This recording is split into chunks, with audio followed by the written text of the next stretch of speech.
Blackwell. My lady, we're going to begin today with the evidence of Mrs. Margaret Waterton. May she be sworn, please? I just want to repeat after me. I do solemnly, sincerely and truly I do solemnly, sincerely and truly declare and affirm that the evidence I shall give the evidence I shall give shall be the truth, shall be the truth, the whole truth, the whole truth, and nothing but the but the truth. Thank you. Just take a seat. Welcome back. Thank you, my lady. Is your full name Margaret Waterton? It is. Mrs. Waterton, you gave evidence in Module 3 I did. on the topics of DNA CPRs, nosocomial infections and also visiting restrictions, some of which we will also touch upon in your evidence today. And you are giving evidence today on behalf of Scottish COVID Bereaved. I am. I understand that you are one of their membership committees. I is that am right? indeed. The members of your group originally started out as part of the COVID Bereaved Families for Justice UK group, didn't you? That's correct, yeah. But then following a meeting with the then First Minister Nicola Sturgeon in March of 2021, you say that it became clear that you needed to be an autonomous group, and so the Scottish COVID Bereaved was formed. That's correct, yes. Thank you. You are formed as a consequence of bereavement, and as such, you have made comments over the course of your existence in terms of highlighting issues that have happened during the pandemic. Yes, that's that's really correct. been the cause that you have followed. That's been the driving force behind our activity, yes. Yes, and your activities have mainly been in Scotland. But you are very conscious, you say, of the overlap between the work that you're doing and other groups in terms of pandemic planning and commenting on the handling of the pandemic and trying to improve the situation for the future. That's really what lies behind your group's intentions. Indeed, and we're very conscious that as a devolved nation we have to pay cognizance to what's happening in the UK government. And there's a small group of us on behalf of Scottish COVID Bereaved working with Scottish Government in response to my lady's reports and recommendations. Thank you. Throughout the course of your evidence, Mrs. Waterton, I'm going to touch upon various issues throughout your evidence, I'm also going to highlight certain evidence, particularly from Scottish respondents to the Every Story Matters exercise, if I may. The first topic is restrictions on contact and communication, because you tell us at paragraph 18 in your statement that a recurring issue experienced by your members during the pandemic was a limitation on the ability for them to contact and communicate with loved ones due to various restrictions that were imposed. And that was the case, you say, across care homes, hospitals, and also within households. Is that right? Yes, that's correct. I think, Ms Blackwell, if I may, I'm minded just in terms of context that in opening submissions, Mr Jacobs, KC, described us as not having been bereaved in a vacuum. Yes. And I think it's really important that we remember that members of Scottish COVID Bereaved, our loved ones, were all key workers. We were family members, husbands, wives, parents, children. We were in the shielding category. We were trying to protect our loved ones as best as we could in the circumstances we found ourselves in. And I think it's really important that we remember that contextually as we go forward. Thank you. The restrictions on being able to contact a loved one, you say, had an understandable but significant toll on the mental health and well-being of people who wanted to care for their loved ones but were not able to. I think if we cast our minds back, there were no visitors allowed in care homes, no visiting was allowed in hospitals. So individuals, colleagues, members of Scottish COVID Bereaved who had family members in care homes hadn't seen them for some time. They maybe had window visits, they were relying on FaceTime conversations and so on. And if your loved one ended up going into hospital, which should have been places of safety, but we understood them to be places of high risk. There was a fear and a terror there in everyone. My own mother, for example, who had chronic respiratory conditions, said, if I get that COVID, I will be a goner. And indeed, she predicted her own future. That's what happened. She went into hospital, contracted COVID in hospital, and subsequently died in hospital from that COVID infection. So we were frightened for our loved ones. We were anxious about what was happening. And because there was no visiting in hospital, no visiting in care homes, you couldn't see your loved ones. You couldn't see that clinical deterioration. You couldn't prepare yourself in any way for what may come. And that was hugely difficult for everyone. My husband, when we both contracted COVID in December 2020, and he said to me as he was going into hospital, if the worst happens, please be with me. And I told him that I would fight the devil to make that happen. And his very last words to me in hospital were, I thought I would never see you again. And he died about 30 minutes after that. So we shouldn't ever underestimate the value of that visual ability to see your loved ones, to be able to touch people, to be able to comfort and reassure them, because they were frightened, they were terrified. And the impact of that on all of us has been that we feel such guilt, such self-blame, that we did not protect them enough. We didn't advocate for them as strongly as we could have or should have done, is how we are left feeling. And we are left feeling that our loved ones, we know people died alone in hospital, people died alone in care homes and in their own homes. We know that. And for me, I was a nurse in my past life. For many years? For many years. I was a registrant for more years than I probably should say. And finally was a director of nursing. But in my clinical practice, I always endeavoured to make sure that none of my patients died alone. I was always there to try and hold a hand, comfort and say a few words. And that whole business around about supporting and comforting our loved ones in their last and final moments, being with the people that you love the very most in this world, was so important, and it was denied to so many of us. And as well as the anxiety that lack of contact produced, was that compounded by a lack of information and communication from hospitals and care homes? Absolutely.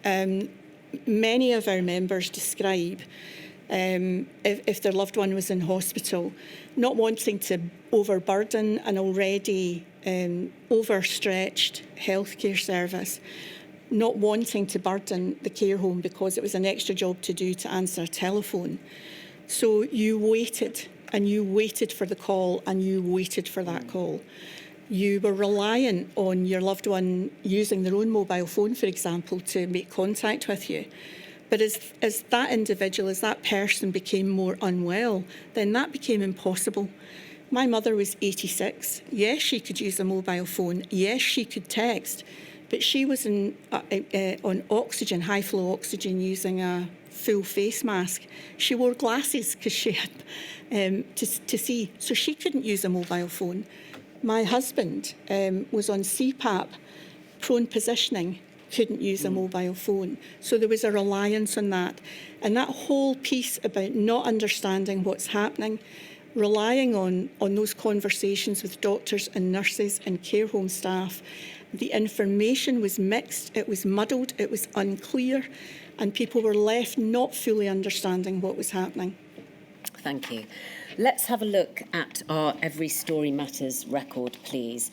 000659894. Thank you very much. And turn to page 24, where we will find comments relating to this topic of the guilt, really, that people were feeling due to lack of contact and lack of information. Many bereaved people said they feel unsure as to whether they did everything they could for their loved ones at the end of their lives. They described replaying decisions in their mind and asking themselves whether they could have done something differently at the end of their loved one's life. This guilt and regret has made it incredibly difficult for many to process their grief. And a bereaved son from Scotland said, "On the day Dad died, I received a phone call in the afternoon to say he was very unwell. At this point, I wanted to come in and be with him, but was told that would not be allowed. I have not really come to terms with this and feel extremely guilty that my brother and I were not there to comfort him in his passing." Some people, as you've made reference to from your own experience, were allowed to be with their loved ones. Others were not. And we can see from that extract the guilt that not being able to be with a loved one has led to. Is that something which is familiar to the stories that you have heard from your members? It's entirely familiar. I think every single one of us feels a level of guilt that is persistent. I feel it still 5-6 years on. We all do, because we believed that we were trying to do the best we could for our loved ones to protect them within the circumstances that we found ourselves in, within the restrictions. I've been described as lucky because I was with both my mum and my husband, and I used to say that too. I was lucky, but it was my right to be there. And we heard evidence during the inquiry. My ladies heard evidence from the 4 chief nursing officers of this country, who all said that the visiting guidance was to be individually directed in those circumstances, and that people should have been allowed to be with their loved ones at end of life, and that did not happen. There was no consistency across hospitals, health boards, care homes. There was no consistency whatsoever. It was dependent on the individuals there in that moment. When you were allowed in, as I was, in the last 4 days of my mother's life, on the first of those 4 days, I received a phone call from the hospital, and the conversation started off with, "Are you coming to see your mum today?" Now, I have a fiery Scottish temper, so I was about to explode and say I would have been there had I known that. But I knew then that they were going to be breaking bad news to me, and I was allowed to go in. And initially, on that day, I was kitted out in full PPE. I was allowed to spend an hour with my mum. And when I came out, I went to my knees outside the room, and I was taken into a little office, given a glass of water, a moment to compose. And I asked, could I come back the next day? And I was told, yes, you could come back for an hour. Within half an hour, I was told I could come in for 2 hours. On the 4th day, when my mother died, I got a call in the morning to say, there's been a change and I think you should come. We know you want to be here. And I was allowed to be with my mother until she finally died. But everyone should bear in mind that COVID was a significant respiratory infection, and I don't need to play out how that ended people's lives. That was not luck being there, but I was glad I could be there with my mum. She begged me, where was my brother?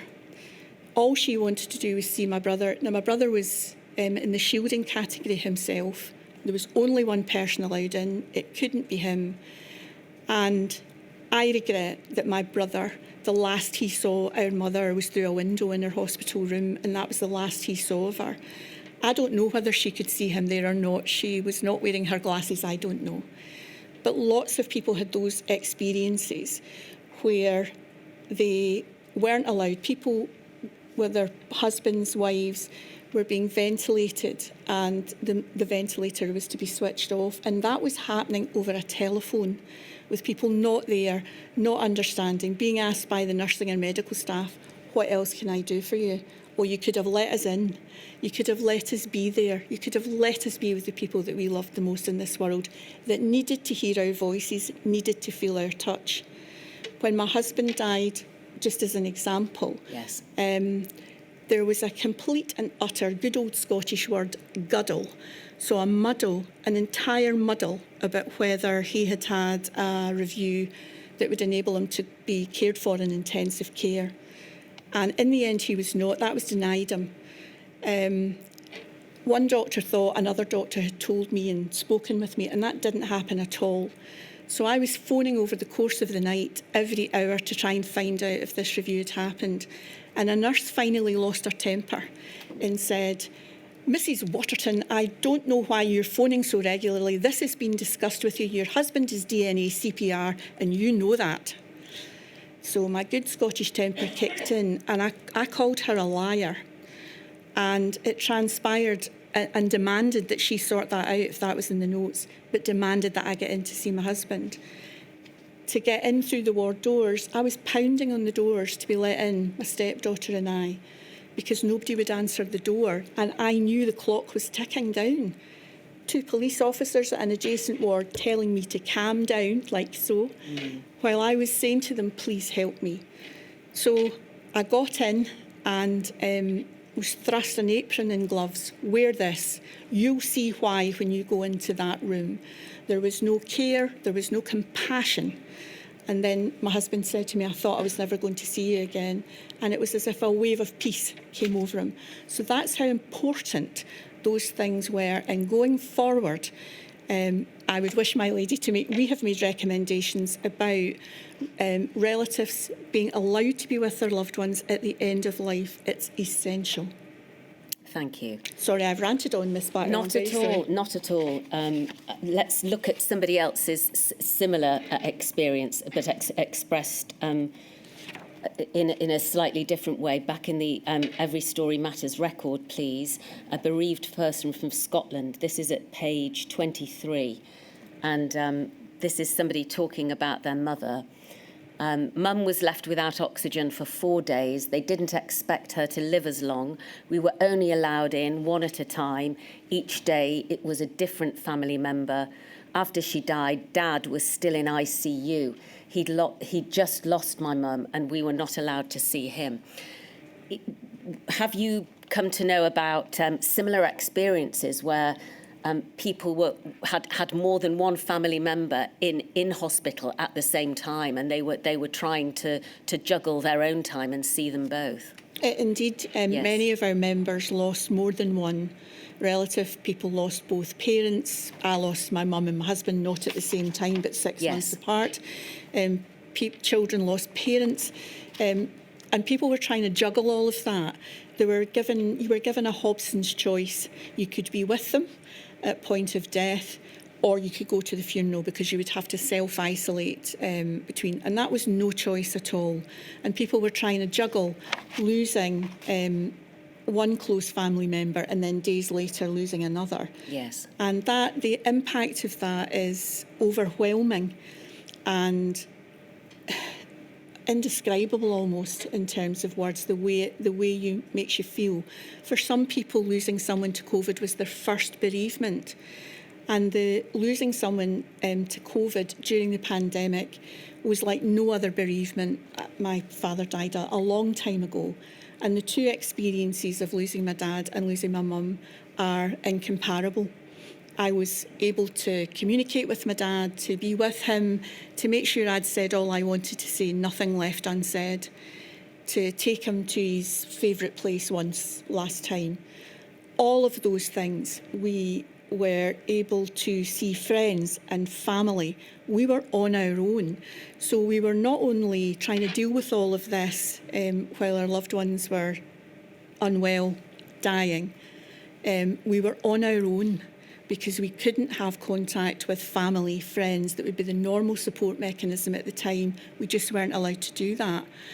And those things are really important in helping us, all of us, manage death, bereavement in those very early stages of it. And when people did die, we have members who still are not content that it was their loved one in that coffin. Yes. Because they did not see them as they died. And I don't know if you've had the opportunity to follow some of the evidence that the inquiry has been hearing this week, but that's very much a sentiment that's been expressed by others, an almost disbelief that their loved one had died because they simply disappeared from their life. It was, I mean, I heard colleagues from other groups describing it as soft hostage, yes, as if they'd been kidnapped.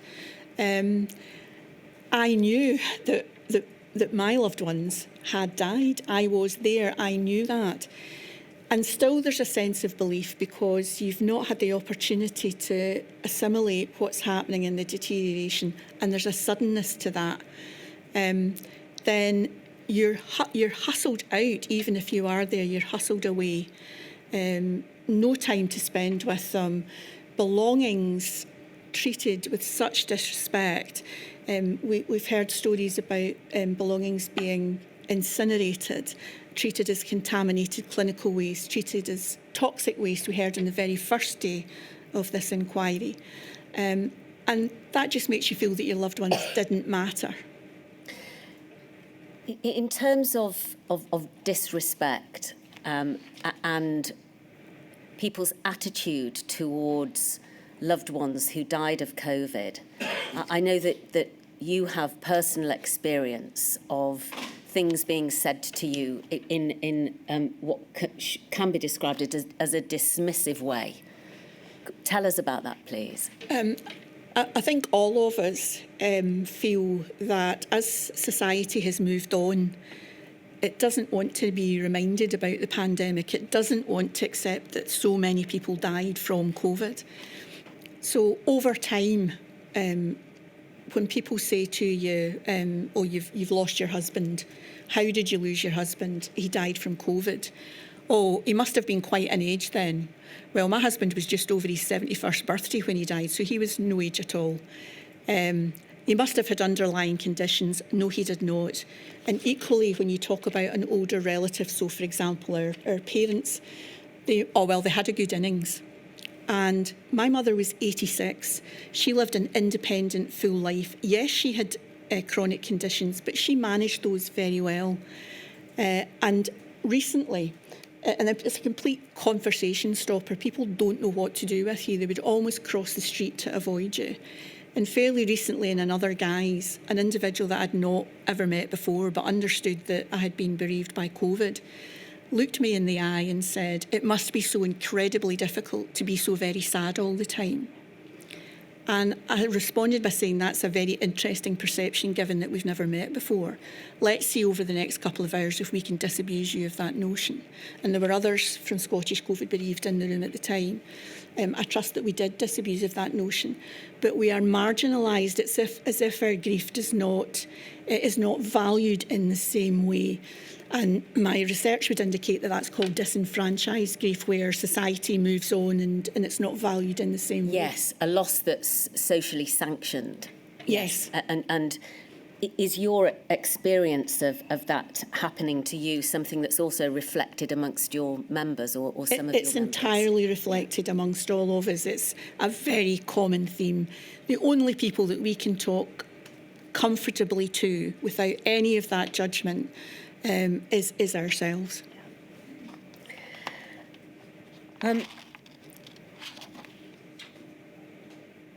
Another but slightly different but connected topic that you cover in your statement is prolonged grief, or the psychological consequences of bereavement.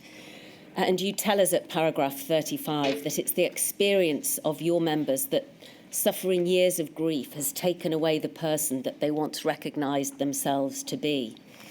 You give an example at paragraph 38 of a member who experienced a double bereavement, losing two parents within 17 days of each other, who says, I find it difficult to move on from 2020. I relived 2020 in February through to mid-June each year, but function on through life in 2025. Again, is that something which has been expressed to you by many of your members, the inability to move on? Indeed, the vast majority. Any bereavement and grief, it changes you profoundly. If you lose your life partner, your parent, it changes you profoundly. And that's the same for anyone who's bereaved. But in the circumstances that we found ourselves in, by not seeing people, not being there at the end, being kept away, being their belongings thrust at you and told whatever you don't take from the room will be incinerated, and all of those things, the guilt, the blame we place upon ourselves that we didn't protect our loved ones as best we could, despite all best efforts. They still got COVID, they still died. The traumatic nature of that impacts all of us. So I think probably all of us are a little bit like a swan, where you sail along and it looks like one thing on the surface, but underneath it's something else. I find myself profoundly changed. I am not the same person. I experience joy in a totally different way. I live a solo life now, and many of us do. You'll hear from our two colleagues in due course the nature of the impact for them. It's a totally different experience of grief and bereavement, and those things last and they don't move on. I don't subscribe that you move on.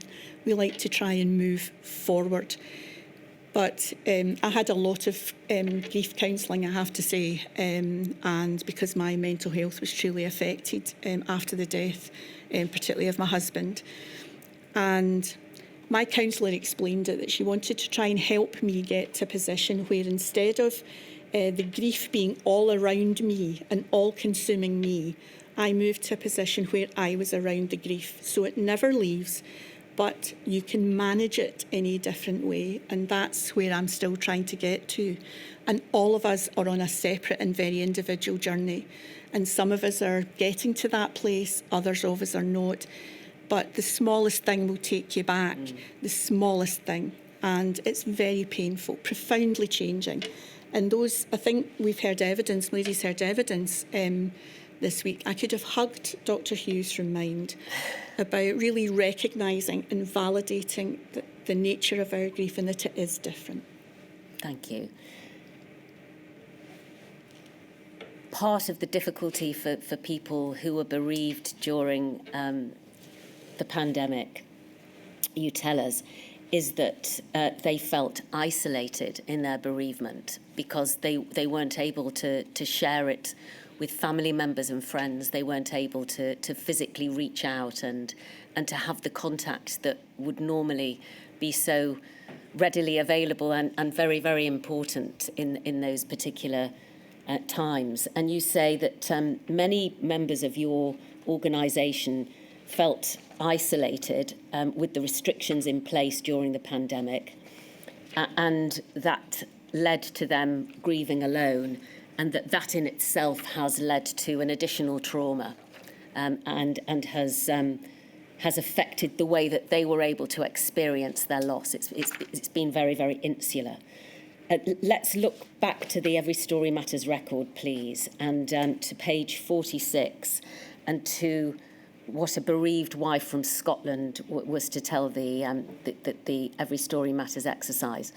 Contributors shared how isolating it felt to return straight home after ceremonies and how this made their feelings of loneliness worse. It was no longer than an hour back home, alone, where we would have gone and we would have had a wake and we'd have shared stories. I'd have heard stories from friends because we married later on, from work days, from school days that I wouldn't have known. I missed out on that, but I just felt guilty. I felt I'd let him down, coming home and having nobody to make me a cup of tea. Nothing, all within an hour. It was like shock, disbelief. Did it really happen? And I just, went to pieces, alone again. So a couple of issues from that, really. The isolation of the grief itself, then the inability to hold a wake and to have family and friends around talking about the loved one, and then the isolation again, the loneliness and being left at home on their own. Are those sentiments that you recognise? Absolutely. In pre-pandemic and different outside of pandemic times and those restrictions, your family and friends would have circled around. You wouldn't have been left on your own. You would have had people there. I remember a friend of mine who was bereaved some years ago, her husband died some years ago, saying that if anyone else had come to her and said, "Come on, I'll take you to the garden centre for tea and a scone," she wanted to hit them with the scone. She had had so many. But we weren't afforded that. We were on our own entirely. A friend of mine, my very best friend, she drove across 3 local authorities to come to see me in the days after my husband died because she was so worried for me. I was worried she was going to get COVID. I was worried she was going to be arrested. Neither of those 2 things happened, but all of us were on our own. We were trying to protect other people. We were having to self-isolate with information that was inconsistent in terms of levels of self-isolation. The funerals themselves were not as we had hoped for our loved ones. They were restricted in number. They were a poor offering in terms of that, putting someone to rest in respect and dignity. Having to choose people to come to a funeral was unbearable, and it's created rifts in families that will never be healed. Coming home after the funeral with no wake. My lady's heard much evidence about wakes and culinary delights at wakes. My husband, for example, it's quite a common thing in Scotland to have a steak pie dinner, my lady. And he always used to say to me, when I die, if you don't do me a steak pie dinner, a drink, an alcoholic drink and a cake, I'll come back and haunt you. Now, I've never been able to do that. Many of us haven't been able to do anything remotely like that. Some were able to manage a memorial remembrance event at a later stage. And I didn't do that because many of us didn't, because we felt so much time had passed that it had lost all meaning. So I feel my mum, many had a funeral plan. We weren't allowed to sing the hymns. When the minister came to make the plans for he was going to deliver the eulogy, it was raining. He wasn't allowed inside the house. I asked him if he would mind sitting in the garage. I opened both doors. It was blowing a gale through. And I thought, this is bizarre that I'm sitting in my garage talking about my mother's funeral with the minister, 2 metres distant, with my husband trotting in with a cup of tea and the minister hugging a heater to keep warm. It was bizarre. And all of us were doing that. We were doing things online, arranging the funerals online, sending eulogy and information back to celebrants, all of these things. Not being able to deliver that wake, not being able to sit and tell stories and remember and have my husband's friends there, for example, from his teenage years, which were wild, and be able to hear and share those stories. My stepdaughter couldn't hear those stories about her dad.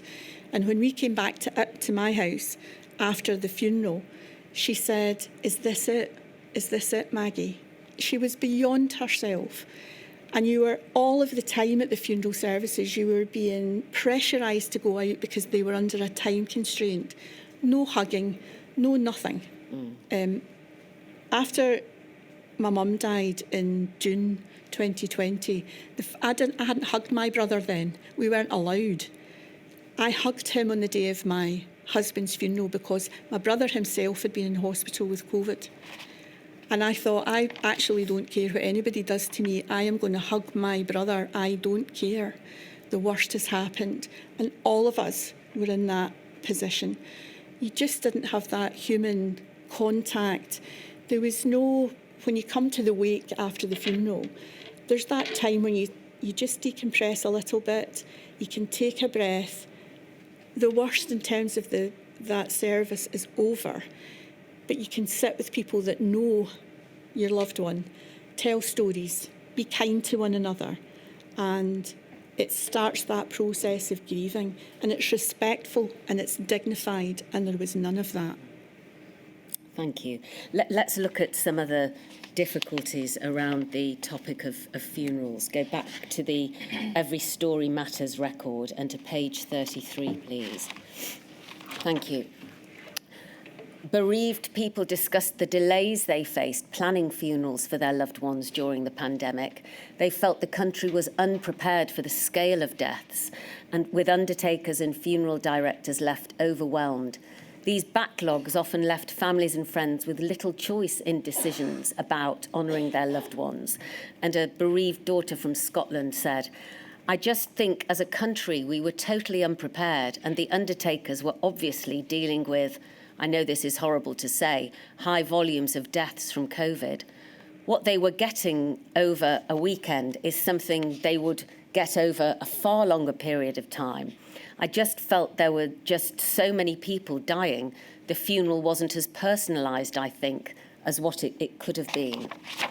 And if we can also move to page 33 and the quote at the bottom towards the bottom of that page. Thank you. Some people told us they had had to join long waiting lists for their loved ones to be cremated or buried. In some cases, contributors felt they had no choice but to bury their loved one in a different cemetery or have a cremation instead. This was deeply upsetting for many. They felt they were unable to hold a funeral or other end-of-life ceremony that was not in line with their or their loved one's wishes. And we can see at the bottom of that page there, a bereaved grandson from Scotland. There was a delay with the cremation as well, so she had died. I'm trying to think, so it was the end of February 2021. She went into hospital. A few days later, she had died.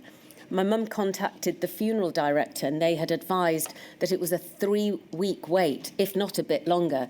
So it ended up being 3.5 weeks after she had actually died when she actually got cremated.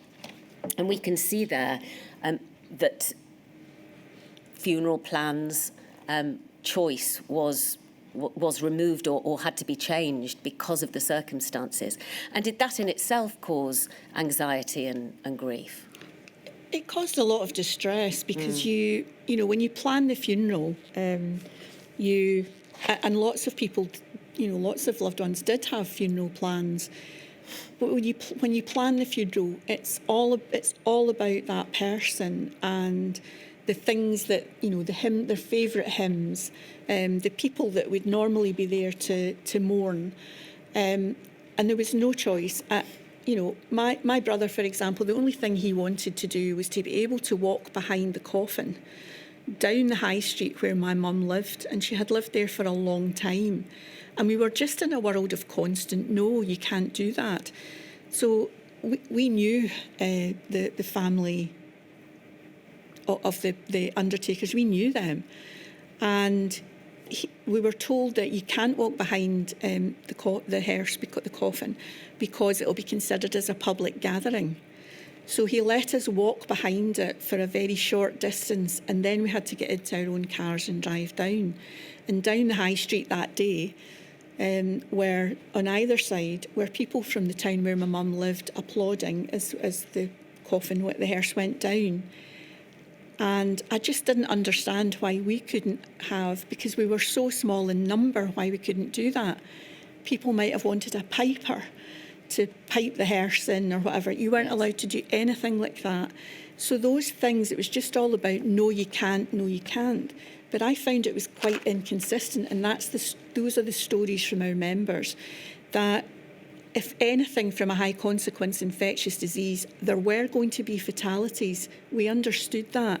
So the planning should have been much more about, not just about body bags and mortuary facility, but how are we going to manage that most important thing as part of the ritual of saying goodbye, because that's what that is. And it was very difficult, and still is difficult for people, that they believe they disrespected their loved one, didn't give them the send-off and the farewell that they deserved. Thank you.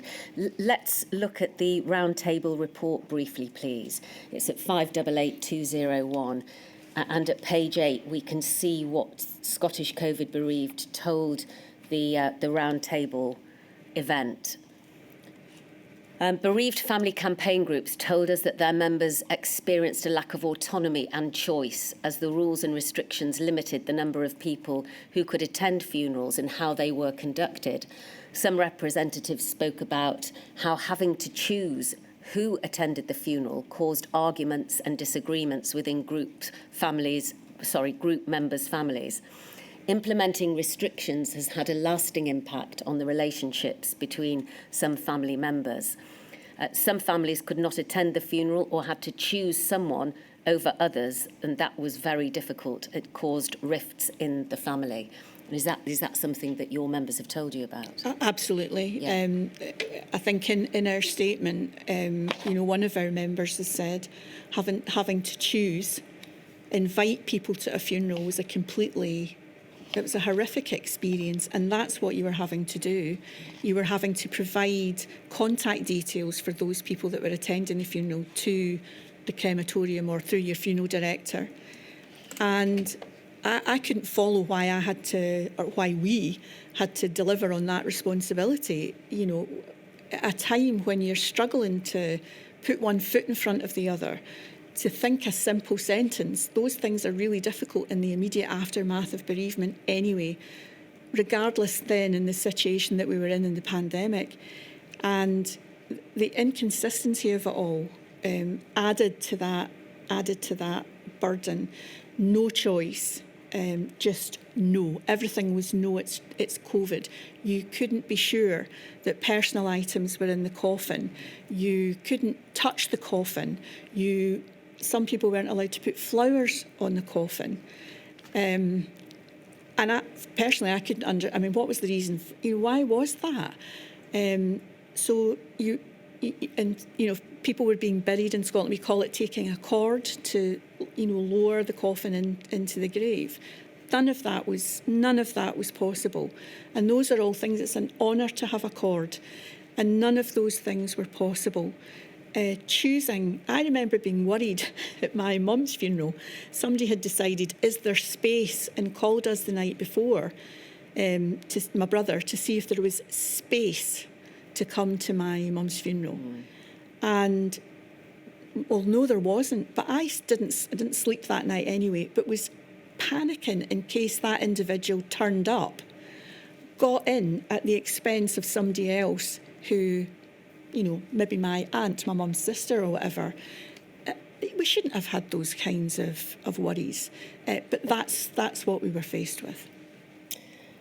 One positive that you tell us about at paragraph 232 was the common adaptation of the use of live streaming for funerals or recording funeral services, which allowed extended family and friends to attend virtually from their own homes. And you say that although it was impersonal and many thought it was inadequate, it at least allowed for people to feel that they were part of the ceremony and the religious send-off.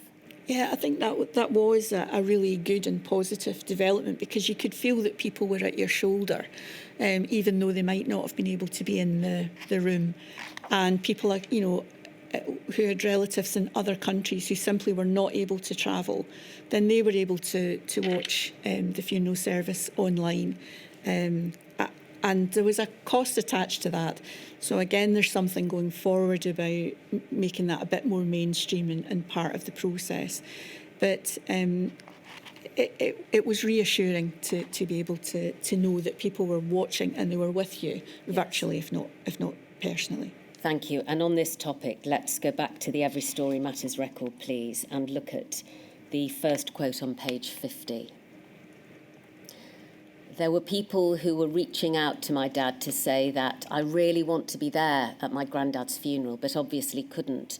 But we were able to see the live stream numbers afterwards, and a load of people tuned in, which was really nice, who maybe wouldn't have come anyway if they did live really far away. So it meant they were able to reach a lot more people, which was really special, actually. It was. I have a cousin who lives in Canada, and she watched my husband's funeral, and online, obviously. And it was so comforting to speak with her afterwards, knowing that she said, all I could see was the back of your head, but nonetheless, she was there. And that was so important. And it made it a little bit better, I suppose, that you knew that there were more people watching remotely than were in the room. I'd like to ask you now about the ability to access emotional or psychological support during and then after the pandemic.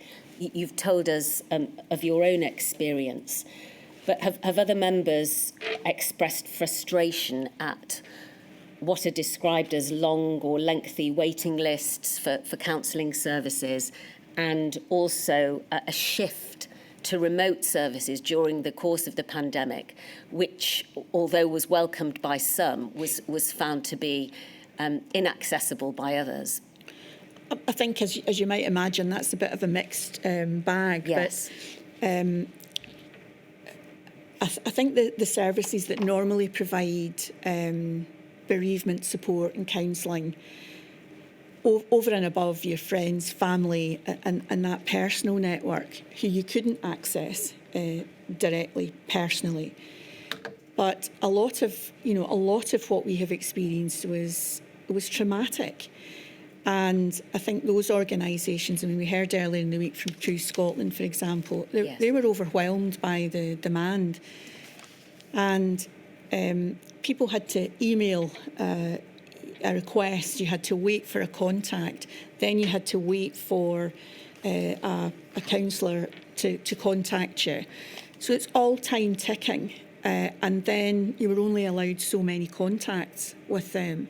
I personally was told that I could have 2 conversations, but the counsellor was so concerned for me that she would call me again, but she would get into trouble, which she did. So it was difficult to source support, bereavement counselling, and we've, as I'm sure you come to, Ms Blackwell, we've put in our recommendations that making sure that counselling support is trauma-informed, that there's a scaling up capacity there, and that there's some stratification. So people who were at most risk, at high risk, because they felt suicidal, they did self-harm, they needed the most help and they needed it then. Remote telephone bereavement counselling is difficult, and not everyone can relate to that. Online is something that you had to get used to, but you're not in the room with the person, and there's not the same sense from reading them as they're reading you, and it doesn't work for everybody. Some people, including myself, sourced bereavement and grief counselling. Not everyone could do that, not everyone could afford it. People were in some people were in a state of financial hardship and turmoil because the main breadwinner in their family had been the person who had died, and you're in that whole chaotic process of it. So all of those things prolonged people getting the support that would have been really helpful for them at an earlier point in time, prolongs the response to grief, prolongs the trauma. And then there comes a point when you think, who's going to listen to me because it's a year later or 2 years later, and not seeking the help going forward then. Thank you. And we see all of those sentiments reflected in the Every Story Matters record paragraph, I think it's the first paragraph on page 63. Thank you. We heard how some people were unable to access bereavement support. The increased reliance on virtual appointments made it very difficult to get any help for people with limited digital access or skills, or who were uncomfortable with technology. And a bereaved daughter from Scotland said, everything would have been online or by telephone, so you have to make provision for people who don't have that connectivity. They don't have the skills. So, for instance, my mother couldn't have accessed anything. There should have been a little bit more creativity, thought about how to make face-to-face contact safe enough for people to have the support they needed. So some people were just unable to access the online and telephone support because of a lack of digital skill and ability. Yeah, I think during the pandemic generally, I think there was this huge shift to everything digital. So huge reliance on that, and that impacted when our loved ones were in hospital, when they were in care homes with no access to their family loved ones. Not everybody can use. Not everybody has access. There's the whole thing around digital exclusion, digital poverty. And it's all very well saying, well, you need to use your phone for this or that for that. But if you've got very little money, you can't charge those things up and you might not have data. So all of those things were in the mix. And there was this huge reliance in that shift. And I don't think we've stepped back from it. But we need to have a kind of a range of options, so that older people particularly, they like to see people. They're not good about those kind of conversations over a phone or using FaceTime or whatever. Some were and are, but not everyone. So I think we need to have a range of options around that going forward. Access to information and investigative mechanisms is the next topic. You tell us at paragraph 71 that members of your group, in dealing with authorities post-death, found matters to be of greater difficulty than in pre-pandemic circumstances. And you say that whilst you appreciate that authorities were overwhelmed during the pandemic, for example, funeral directors and utility companies and pension providers, banks, those sorts of organisations. Nevertheless, some of your members have reported that authorities and companies were particularly difficult to engage with. Others, to be fair, at paragraph 76 have said that they found that the same organisations or companies to be helpful, empathetic, and to make the process easier. So a mixed experience, but what would you say about the prospect of making those sorts of duties and jobs and tasks following the death of a loved one easier to navigate? I think, again, a mixed experience. I think some people found that the shift to registering the death, by telephone, was helpful. Some found it impersonal. Again, a mixed experience. My understanding from my mum's funeral director was that the registrars found it hugely helpful and obviously haven't gone back. I personally have registered 4 deaths using that system and found the registrars on every occasion to be compassionate and helpful. That wasn't the experience for everyone. And when you are in the immediate aftermath of bereavement, you're all over the place, you're highly emotional, you can be readily upset, and having to say those words for the first time is horrific. Dealing with the financial matters, for example, and trying to contact pension providers and banks and so on, we say in our statement, again, that was a mixed experience. But I personally, for example, trying to close down, it was closed down for me because I informed the bank that my husband had died, was told that everything will stay the same, Mrs. Waterton, don't worry. And then a credit card wouldn't work, and I was horrified, thinking, my goodness, what's happened here? And that was because my husband was the primary card holder, and I hadn't understood that. I certainly didn't remember that at that point. And they wanted to speak to the account holder to be able to deal with that matter. So I wished them good luck with that. And if they did manage to speak with them, could they pass them on to me, please, because I would rather do that. So there was a mixed experience. Every one of these companies said they had a bereavement team.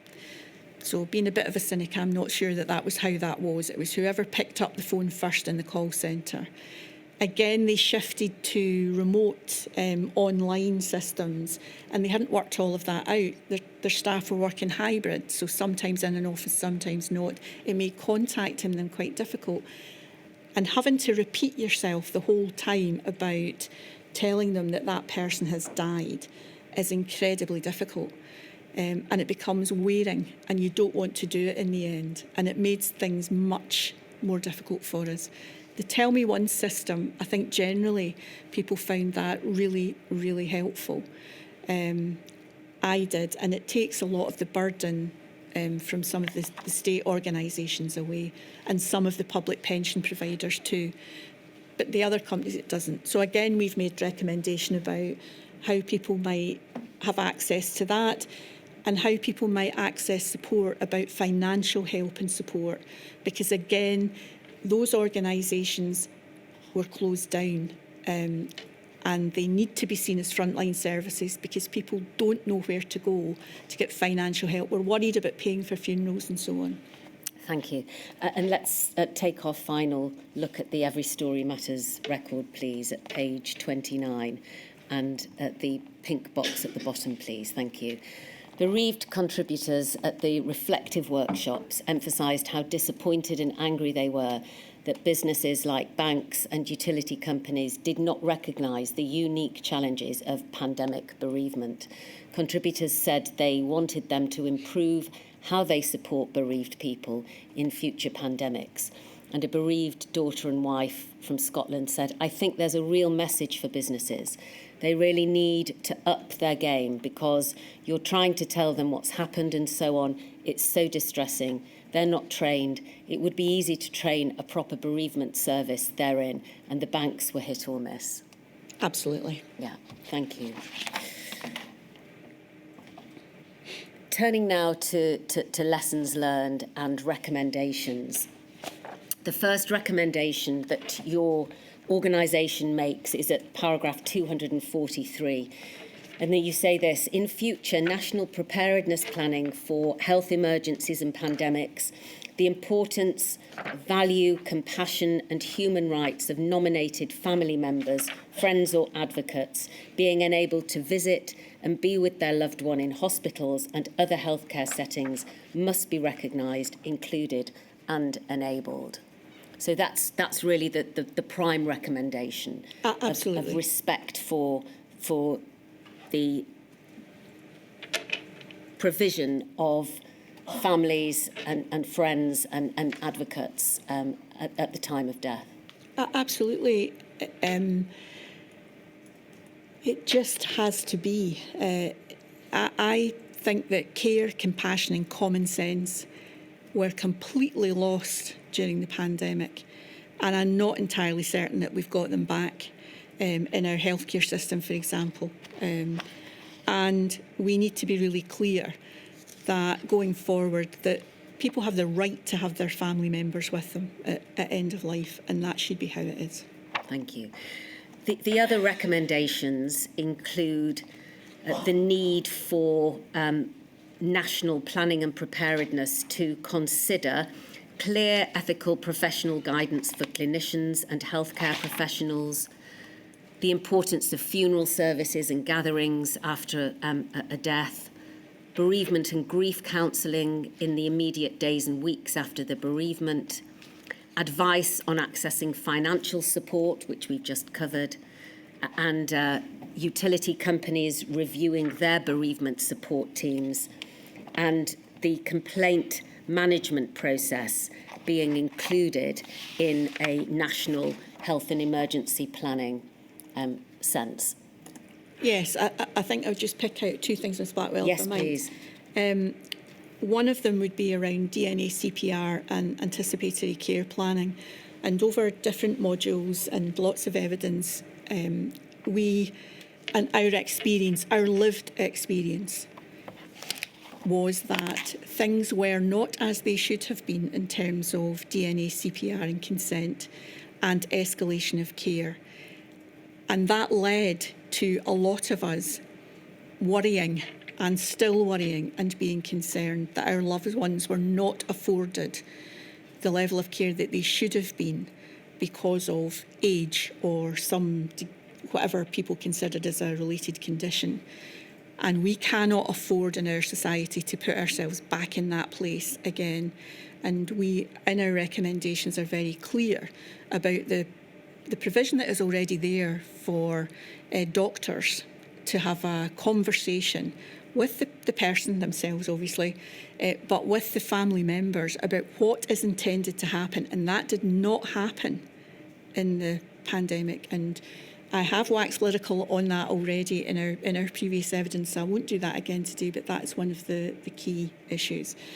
And the complaints issue for a lot of our members, that was a horrific experience trying to get information and using the complaints process to do that. And it was hidden behind, well, there's a pandemic on, don't you know, so it's taking us a lot longer to deal with things. So people still don't have the information that they need and require. And when they did get it and it was presented to them, it was in such a way that it was difficult to access and they didn't have help to understand it. So we need to manage all of these things better. And that needs to form part of pandemic planning. Indeed. Yes. You have reflected on your position in Scottish COVID Bereaved, and you describe yourself now as passing on the baton. Can you describe and explain to us what you mean by that, and how your role within the organisation might change after the inquiry has performed its role? So I think, this is a bit of an ending, my lady, but it's not an ending that's painful, as we've experienced before. It's an ending that's more as a chapter of a book closing with another one about to open. And we feel encouraged by you, my lady, that particularly in Module 3, when we had a conversation about accountability and driving change at government level. So there are a few of us on behalf of Scottish COVID Bereaved who have been working with Scottish Government, particularly latterly around Module 2 response and recommendations, to make sure that our voices are heard in there. And so encouraged by that, we feel as if this is now the moment when the baton is beginning to pass from your good self, my lady, to us, because unless we drive and unless we continue to drive with our devolved nation governments, particularly for us in Scotland, we won't get the change that we deserve. We can't leave that with you. We need to work with you and take that baton on as how we see the work going forward. Thank you, Mrs. Waterton. I understand that you have some closing comments that you would like to make. If you would allow me, my lady. I wanted to say thank you to a number of people. I'll come to your good self last. I'll come to you last, my lady. But I wanted to thank the inquiry and all of the staff, all of the people. Council have been wonderful. Everyone has been kind, compassionate. We feel in the inquiry that we've had our voices heard, we've been seen, and our loved ones have been heard, and that's the most important thing for us. All of Council, who we've listened to intently over these past while, we've learnt such a lot from our learned Council colleagues that are in this room today and not, and we appreciate hugely the efforts that you've all made on our collective behalf. I want just to say a wee thank you to our legal team, Mr. Anwar and Co, for their, we haven't always agreed, but we've got there in the end. And a special thank you to Miss Mitchell, our wonderful counsel, and we are so privileged to have her represent us. And finally to you, my lady, if I may, you have delivered an inquiry for us that is without fear or favour. You have been consistently compassionate with all of us, to the extent when we were in Edinburgh you had them put the heating up because my friend and I we were freezing. We were freezing. Indeed we were. I could see you in your... I had to put my scarf on, I was frozen. But we are so grateful to you, my lady, for everything that you have done for us and our loved ones. And we thank you for that. Make me cry. I'm really grateful for all that you've said, Mr. Wharton, and for the support that the Scottish COVID Bereaved, indeed all the bereaved, have given to the inquiry over the years. When you meet people as impressive as you, it's quite easy to be nice. No, you have made me blub. Oh, don't, because I'm then. That's not what we should I am, as I get older, I get more of a blubber. But also, as you say, it's time for a different phase. And you're absolutely right about... There's no point in carrying out this inquiry and getting people like you to tell us about the most distressing times of your life if then governments don't implement the recommendations. And you're absolutely right again that I'm going to need your support and for all the bereaved who've taken, who basically got this inquiry going in the first place, to make sure they get the public on board as well, because it's only by pressure from the public that will persuade governments that their electors want change. So I wish you all the best of luck with that, and thank you so much for all that you've done and for your extremely helpful statement and your evidence. And I shall now go and have a break. I shall return at 20 past. Thank you, my lady.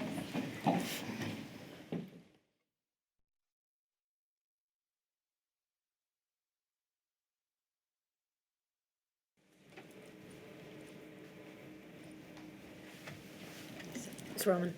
My lady, the next witness is Sharon Boswell. Can the witness be sworn? Just like to repeat after me, please. I do solemnly, sincerely and truly I do solemnly, sincerely and truly declare and affirm declare and affirm that the evidence I shall give that the evidence I shall give shall be the truth, shall be the truth, the whole truth, the whole truth, and nothing but the truth. and nothing but the truth. Thank you. I'll take a seat. Thank you. Mrs. Boswell, thank you very much indeed for attending to give evidence today. Yep. Could you give your full name, please? It's Sharon Boswell. And there should be a statement in front of you dated 19th December 2025, INQ 000659957. Is that a statement that you've provided for the purposes of the inquiry? Yes. And can you confirm that any facts stated within the statement are true to the best of your knowledge and belief? Yes. Thank you. Mrs. Boswell, you have attended here today to give evidence about your husband, George Ian Boswell. Yeah. Is it right that he sadly died on 9th February 2021? He did. How old was your husband when he died? He was 52. And you say you'd been together a long while and had a close and supportive relationship. Can you tell us about that? Yeah. We'd been together, childhood sweethearts. Met each other at school. I was in first year. Wasn't in a very good place with my family at the time, and yeah, he was just my support. He was my everything. Stopped me from going down probably a bad path in life. We had our first child at 16, and our second I was 18 when she was born. Yeah, we were just each other's everything, soulmates, you know. Yeah, he was the other half of me. Did you have more than one child together? We had two, yes.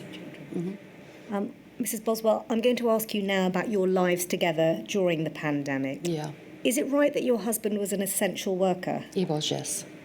And what did his job involve?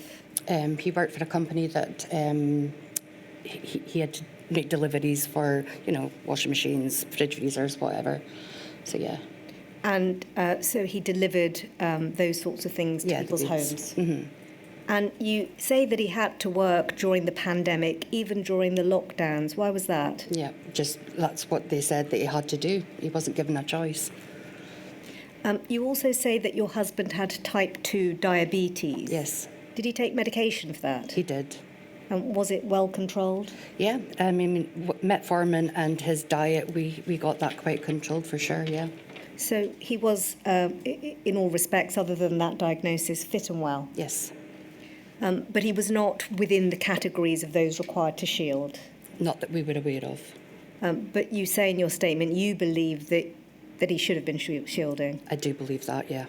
And that's because of what you now understand about the risks of COVID to those with diabetes. Yes, But you did not know that at the time. absolutely not.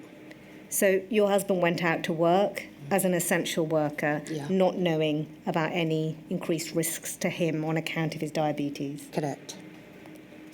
But it's right that he had a particular concern that he would get COVID, not because of his health, Yeah. but because of the risk of passing it to you? That's right. I was I'd been diagnosed with breast cancer just after the first lockdown, and I was getting chemotherapy at the time when he was told that he had to work. So obviously I didn't have a good immune system or whatever. So yeah, he was very concerned about going to work with that. So because of the chemotherapy that you were undergoing, you were immunocompromised, Yes. so an increased risk. Yes. This situation must have been a source of real anxiety to both of you. Can you describe the impact of it at the time? Yeah, I think that, you know, I can't even tell you what it's like to have to go through a cancer journey alone. and that's basically what it was. You know, I had to attend appointments alone. It was just awful to sit in a room and for someone to say you have cancer when no support around you. It was awful, and I could hear him crying about the fact that he couldn't be there for me. When I had my first appointment with my oncologist, it was over a video chat. He asked his employer, well, can I have the day off so that I can be there for the video chat? No, there was just no sympathy whatsoever. He voiced his concerns about me being immunocompromised, and he got nothing back from his employer for that. Can I also ask you about the work practices in your husband's job? Mm-hmm. Would it be right that before the pandemic he'd be doing his deliveries in a lorry with a driver's mate, so Yes. essentially both of them driving together in a cab at the front of the lorry? That's correct, yeah. And you say in your statement that during the first wave of the pandemic, there were some measures put in place to reduce the risk of contracting COVID. Could you tell us what they were? So every night the vehicles were cleaned specifically for COVID, and the driver would be just in the lorry by himself, and they'd hired other vehicles for the mates to go in. So it was outside. They were still, like if they were taken in a washing machine or whatever, they were still quite close contact. They were given gloves to use on the products that they were taking into people's homes. They were given hand sanitizer and like a sanitizer for the air and what have you. But yeah, that was about it. There was no, testing for COVID, just nothing. They were just sort of left to it. No instructions on exactly what procedures should be being taken, and they were given masks as well. So that was during the first lockdown. Yes. Were they being told to go into people's homes at that time? No, they had to leave things on the doorsteps, which a lot of people weren't very pleased about. But yeah, that was what they had to do initially. You say that by the time of the second lockdown, those measures that you've just described to us, they weren't in place. You say there was less vigilance. Can you explain what changed? Yeah, so the second lockdown, the driver and the driver's mate were both in the same cab now, in the lorry. No perspex between them, nothing. So they were both together. Things had changed as far as just dropping things at the doorstep. They had to take them in the front door and drop them maybe inside the lobby or whatever. Yeah, And in terms of testing, was there any testing going on? none whatsoever. How did your husband feel about this? Very, very afraid for me. He worried about me more than he did himself, because he thought that I was the one that was going to be at risk. He was very anxious all the time. He'd come home, he'd take off all his clothes, straight into the washing machine. He wouldn't even allow me to touch them. Straight into the washing machine, into the shower. I mean, he was so strict in his routine. So it was just a case of he went to work, he came home, nothing else. I want to ask you now about something that happened at the end of the year, December 2020, concerning a colleague of your husband's, the driver's mate, that was in the same vehicle as him. Mm-hmm. You say that this colleague was visited by someone who tested for COVID, positive for COVID, shortly after that visit. Yeah. Can you tell us what happened next? Yeah, so his driver's mate had a daughter. She lived in London with her mum, and obviously they were allowed to travel for visitation. She travelled with her daughter to Aberdeen, and after she had gone home, we found out that someone very close to her tested positive. It was her dad, I think, for COVID, and that she had tested as well positive. So the driver's mate, that was working with my husband, he apparently went and got a test, which came back negative. But there was only 2 or 3 days between her going away, and he would never have tested positive. It wasn't a long enough incubation time. So. You say that the driver's mate that you've described had that negative test and just carried on working? Yes. Didn't tell his employer.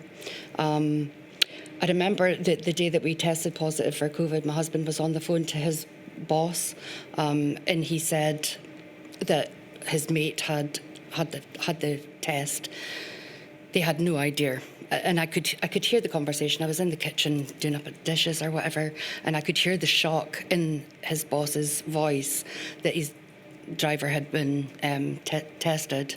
And yeah, within, I don't know, 2-3 weeks, his driver actually was COVID positive as well. He was quite sick with it as well at the same time. He went back to work and was fired not long after. So just taking this together, essentially your husband's colleague had a negative test, carried on working, Yeah. but subsequently was tested and was positive. Meanwhile, your husband was really concerned that he was going to contract the virus. Yeah. And you were both concerned about that. And as you've just touched upon, you did then get tested. Yeah. I just want to come back before that test because you've described in your statement how your husband started feeling at the beginning of January 2021. How was his health at that point? Yeah, so I was actually going through radiotherapy at that point. I had 5 days of radiotherapy. The first day he was fine. The second day, it was a Tuesday, and he came in and said, just feeling a little bit off today. And yeah, okay. My husband, whenever he did feel ill, he stopped eating. You know, he's just one of them people that was quite sick when he wasn't feeling 100%. So his appetite went. But apart from that, you know, nothing for the first couple of days. The third day that he came home, which was the Thursday, I remember him like leaning over the sofa, and he just said that he had lots like cramps in his back. And I just thought, you know, this is not good enough. We need to call in doctor to see what's going on. And she said that she didn't think it was COVID, but let's go get tested just to be sure. And that's what we did. And you were both positive? We were both positive, came back the next day, yeah. You then go on in your statement to describe how your husband's condition deteriorated within a few days of that test. Are you able to tell us about that? Yeah, my husband was never a person that stayed in his bed. He was always up and on the go. We both stayed in bed together on the Saturday. On the Friday was my last day of radiotherapy. I didn't think that I would be allowed to go because I tested positive, but they said no, I needed to get it done. My husband took me. Awful experience. I was treated like a leper. It wasn't a pleasant experience at all. Came out and just immediately broke down. We both went home, just went to bed together. I was feeling drained anyway. I didn't know if it was COVID, radiotherapy, chemotherapy. I didn't know. So we spent the Saturday in bed just together and, you know, talking to our kids and stuff like that. On the Sunday, I got up and started making Sunday dinner and what have you, but he decided he'd stay in bed, and I knew that it wasn't like him, you know, to stay in bed for that many days. On the Monday, I had specifically said to him, do you want me to phone 111, get some advice here, because we didn't know when to reach out for help. And he's, no. I had been bitten by my cat the day before, and because I had no immune system, I ended up getting some poison in my hand. I had phoned, and they said, you're going to need to come in, get intravenous antibiotics, and I went through, I was having the conversation on loudspeaker in front of him, and the fear on his face, because he thought that I was going to have to go into hospital. I'll never forget it.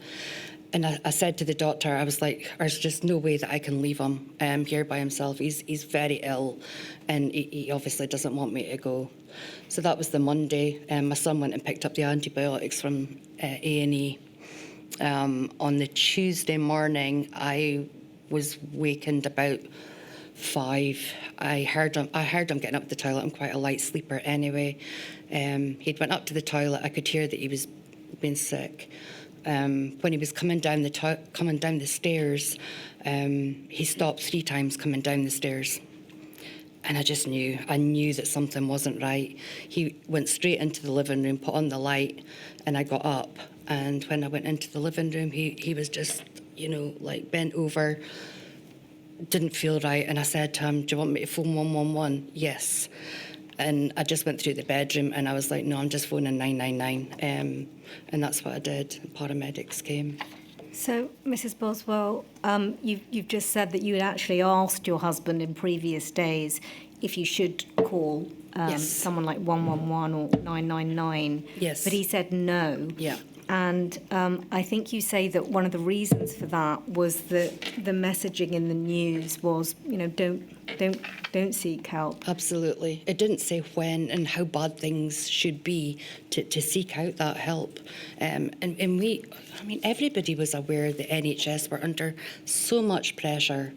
Yeah, and I think looking back on it, fear had a lot to do with it. He didn't want to be taken into hospital. He didn't want to be taken away from me.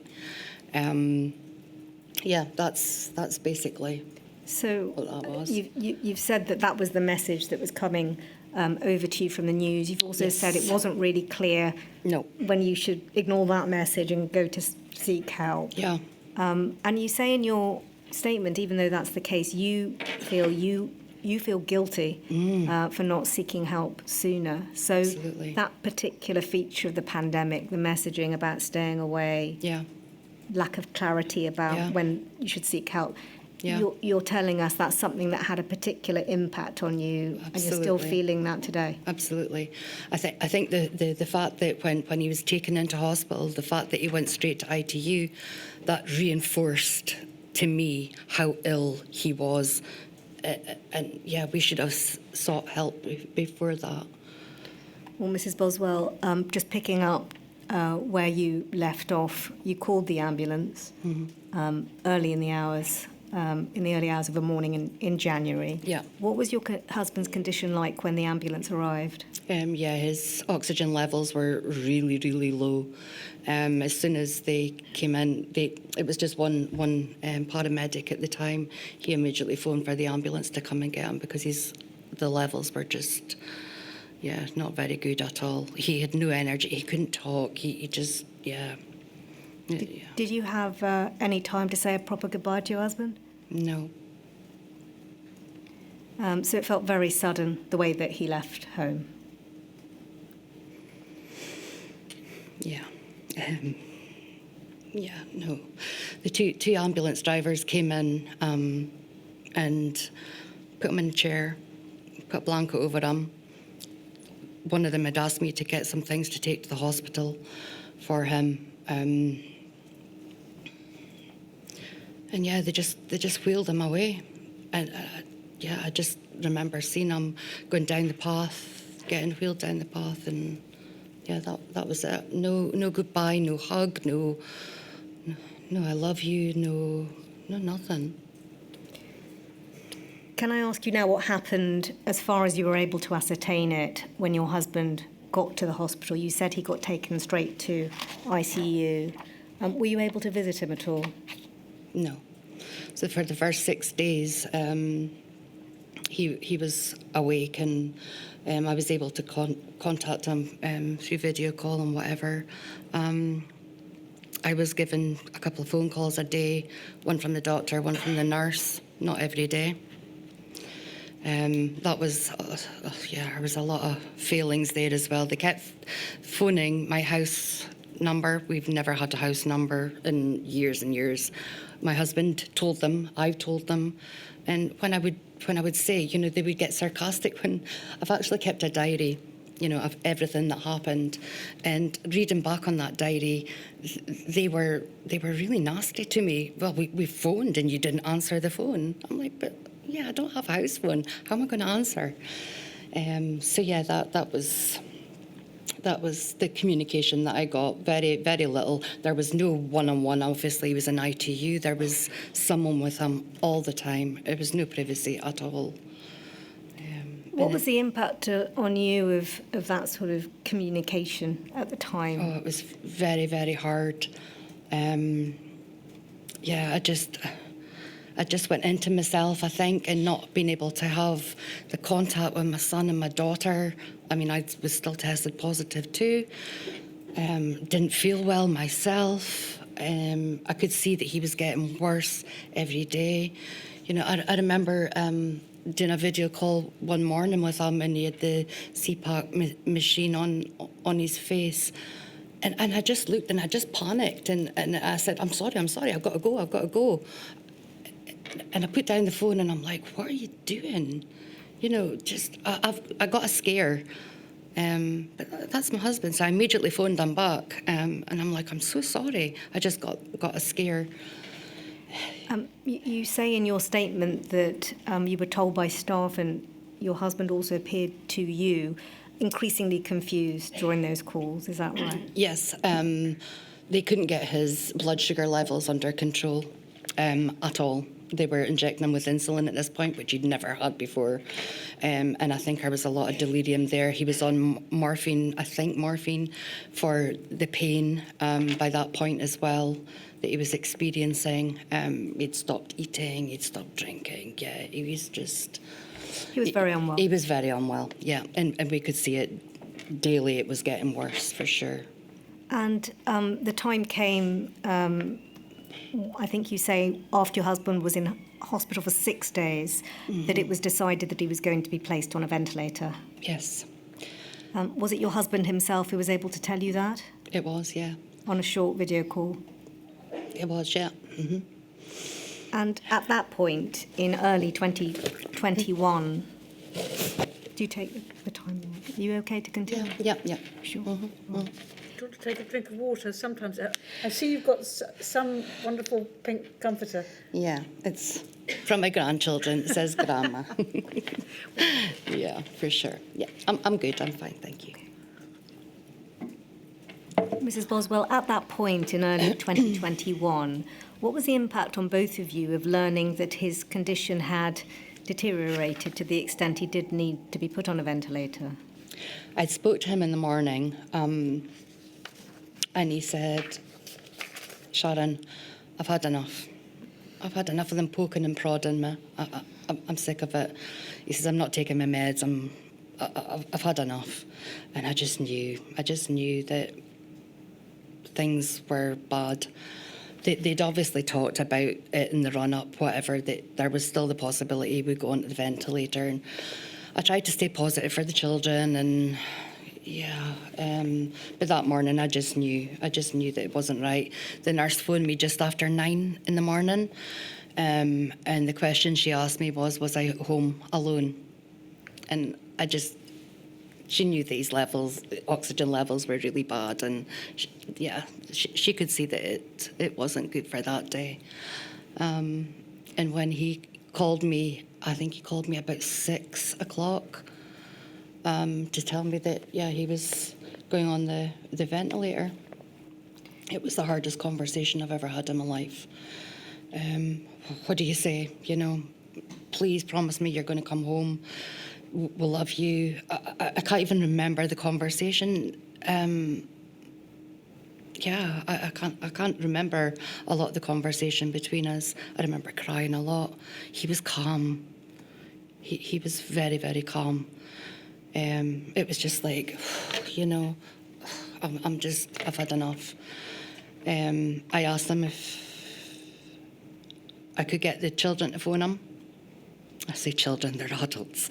And he said, no, I can't do it. He says, I just can't talk to them.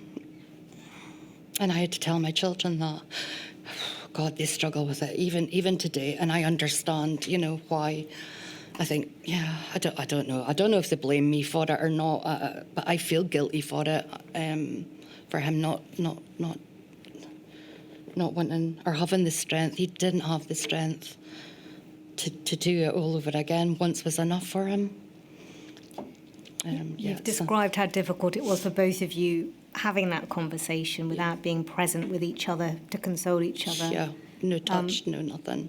And again, Mrs. Boswell, you mentioned it a moment ago, even though none of this was your choice, you've actually used the words in your statement that you hate yourself for not being able to provide the comfort that he needed. That's been the impact on you. Absolutely, yeah. I don't recognise the person that I used to be. I'm not that person, not anymore. I just, I beat myself up every day. for decisions that were made or decisions that were out of my hands. Ultimately, you say you should have all been there, Yeah. around the bed, supporting him, and you feel that's been stolen from you. Yes, 100%. You know, like obviously the first 6 days we could do the video calls. He got to hear our voices. But for the next 2 weeks, he never heard any of our voices. I've now been able to read the hospital notes and things that I was never aware of at the time, you know, that he wasn't in the coma all the time. They took him in and out of that, and he was responsive at times. Just for them to have taken the time to take the phone and put it to his ear so that I could tell him we were there, we were supporting him, and we never had that opportunity. We never got that.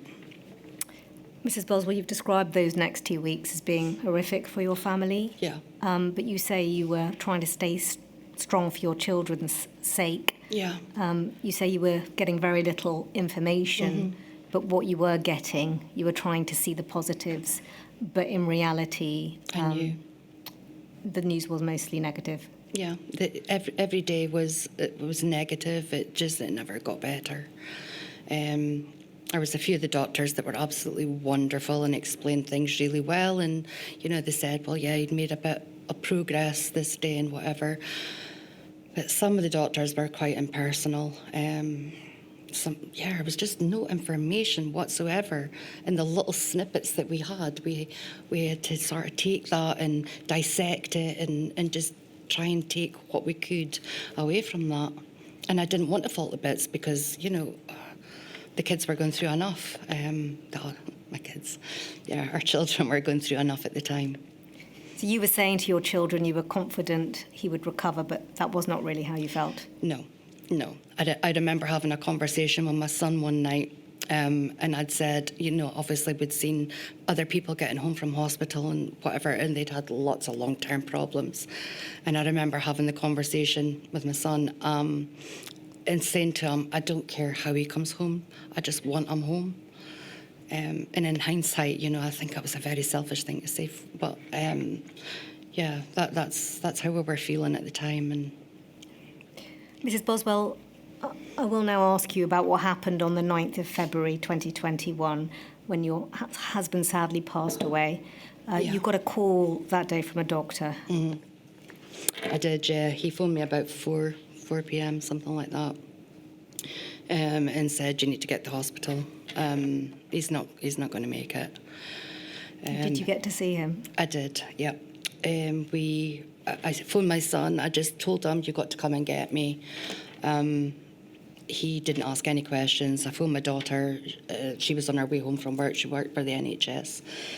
She immediately back-turned and went to the hospital. We were met at the door by a chaplain, taken through to our room where we were allowed to talk to the doctor.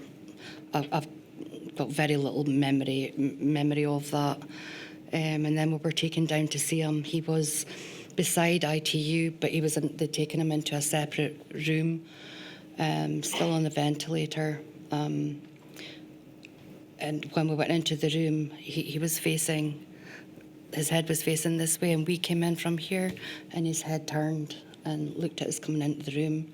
So I just knew that he was here. He knew that we were coming in. We just sat and we spoke to him.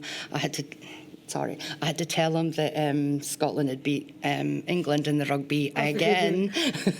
So, I remember taking great pride in telling them that because he was very passionate about his rugby. And we just blathered to him because we hoped that he could hear us because we got no response. Held his hand. We were on full PPE. There was no touch, no skin, I wasn't allowed to kiss him. And then it didn't take long for him to actually pass, or it didn't feel like it took long. I'm not sure. And I remember them trying to usher us out of the room very, very quickly. They were all the doctors and the nurses were all stood at the back, obviously observing what was taking place in the room. And yeah, I remember someone, I think it was my son-in-law at the time, saying to the doctor, she needs time by herself to say goodbye. So I did get that seconds on my own with him. But yeah, I still couldn't kiss him. I couldn't hug. I just wanted to get into bed with him, to be honest, you know. Yeah. You've said that walking away was one of the hardest things you've ever had to do. Yep. Yep. It was, yeah. Yeah. I just didn't want to leave him. Mrs. Boswell, your husband passed away, and it's right that the death certificate said that he died from COVID, diabetes, and multi-organ failure. Yeah. And you say you weren't offered a post-mortem. No, and that again, that's something I've got to live with as well. You know, he went in there with COVID, ended up with lots of different infections, and I honestly believe that one of that infections came from, because he didn't test positive for it before, I think it came from the ventilator, and I think that's what ultimately killed him. Mm-hmm.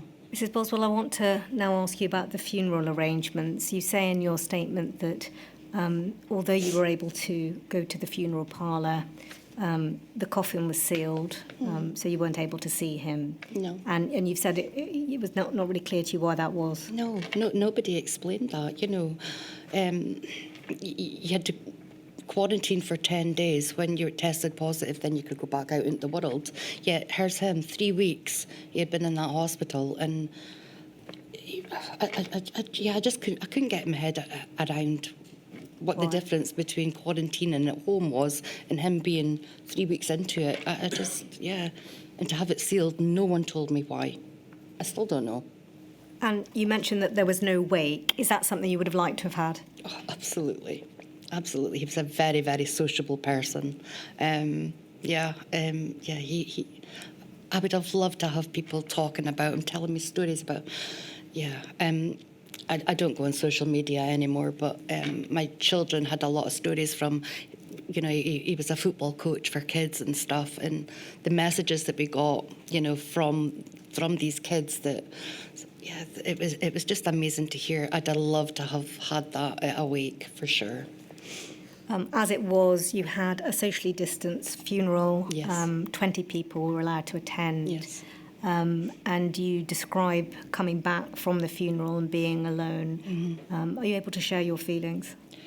Yeah, the night that I got home after the funeral, I just couldn't believe that I had the children had asked, because I was in their bubble, if they wanted one of them to stay over, but I had said no.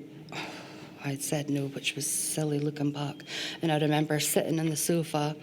The TV was on, but, you know, the lights were on, but no one was home with me. And I just thought, I'm sitting here by myself. I've just had a funeral for my husband. The turmoil that was inside me was just, I felt very isolated. I felt alone. I felt unhappy. Yeah, just everything you could possibly, anxious. Yeah, just everything. You described, notwithstanding the way you were feeling, just getting on with all the administrative side of things after your husband died. Yeah. And you say it was simple for the most part, but you did struggle with things like getting the bank all the details they needed. You struggled with the phones not being answered, not being able to go in person. Is that right? That's right, yeah. More so because, I mean, my husband and I both had a will. We put it in place when the kids were quite young. It was so old that, you know, my children were going to go to my mother-in-law if anything happened to us. And, you know, we weren't married at the time, so obviously it was my maiden name that was in it. That caused a bit of problems, and that's where I had the problem, you know, sorting things out with the bank and getting the information that they needed, and, yeah, that was the hard part. Mrs. Boswell, you say that obviously to lose your husband at any time would have been devastating, but the fact it happened during the pandemic, that's made it so much more traumatic for you. Mm-hmm. And you've given a summary of why that's the case. And you put it this way: it's the lack of contact, the lack of comfort from others, the feeling of vulnerability, and life just being so abnormal as a whole. Absolutely, yeah. And lack of information, you know, lack of anyone just reaching out to help, and it's isolation. Nobody reaches out to help. I was very, very fortunate that, like I say, I was in for my last thing of radiotherapy. And the nurse from that day, she actually phoned me just as a follow-up call to see how we were after testing positive. And obviously I had to tell her that we'd lost him. And she put me in touch with a psychologist too, rather quickly. So I was lucky in that respect. So just moving on then to the sort of assistance that you did get. You've said in your statement you felt very angry, sometimes still jealous do. of those who didn't lose someone. I still do. You also say that you sort of fell out with people for not following the rules as well. Yeah. Because that really impacted on you. It was really bad, you know. Just the amount of anger I put myself in, silly situations. Looking back on it, silly situations, you know. I'd see someone lying on the ground in our main street and just give them abuse for the state that they were in, and yeah, very dangerous. I remember a confrontation on a bus. A woman came in with a mask down here, and I just said to her, you know, I was like, if you're going to wear the mask, wear it. You're on the bus, you're supposed to wear it. And I just got lots and lots of abuse from her, and then the whole bus joined in, and the bus driver stopped the bus. He stopped the bus and he got out, and he told me if I didn't rein it in, then I'd be put off a bus. Yeah, didn't tell her to put on our mask, and she still sat there with our mask off. Well, Mrs. Boswell, you explained in your statement that because of your cancer treatment, you were able to access some support. Yeah. But you actually needed more support than that, and that's because it is right that you were diagnosed with PTSD. Yeah, And in addition to that, there's been a decline in your physical health. absolutely, yeah. There's And lots you of would things relate going on. that to the stress and the I do, trauma. yeah. Yeah. You mentioned that you did actually start some cognitive behavioural therapy. Did that help you at all? Yeah, definitely. It's gave me a lot of coping mechanisms, which I've had to implement today. So yeah, 100% that did help. Yeah. You come back at the end of your statement to the idea of your husband and you being soulmates, and I know you've got some words Yeah. to say at the end as well, but ultimately you feel that the system has let you down and Yeah. many things should have kept him safe, but they did not. Yeah. You talk about a few things that you dwell on. One of them is how he must have felt, and is it right to say you worry that he felt abandoned?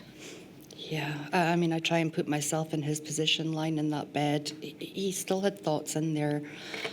Did he feel abandoned because he never got to hear our voices? You know, how afraid was he? What was going through his head? Yeah, and that's something that I feel robbed of. You know, if we were there by his bedside, we could have talked to him. They say that the hearing's the last thing to go. Just to know that we were there, but yeah, he must have felt so alone. And you also say that the rule stopped you and your family being with your husband for the last 3 weeks of his life. Yeah. But in turn, he's not been with you for the big events like your son marrying and your first grandchild. So Yeah. these sorts of events are bittersweet for you. Absolutely, absolutely. There was nothing more than we wanted than grandchildren. We used to nag our kids, you know, when are you getting in relationships so we can have some children, grandchildren. Yeah, he'd have made the most amazing granddad.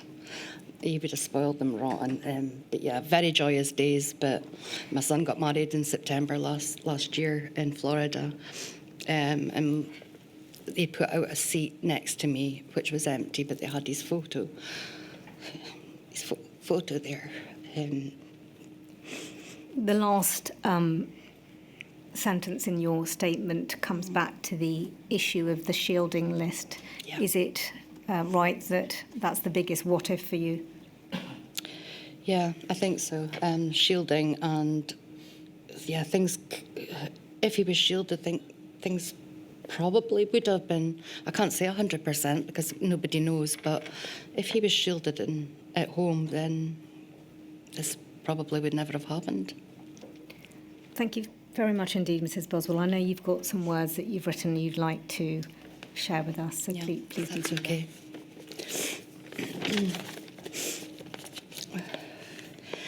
He was my reason to wake in the morning. He was my strength to live each day. He was more than my soulmate. He was my twin flame.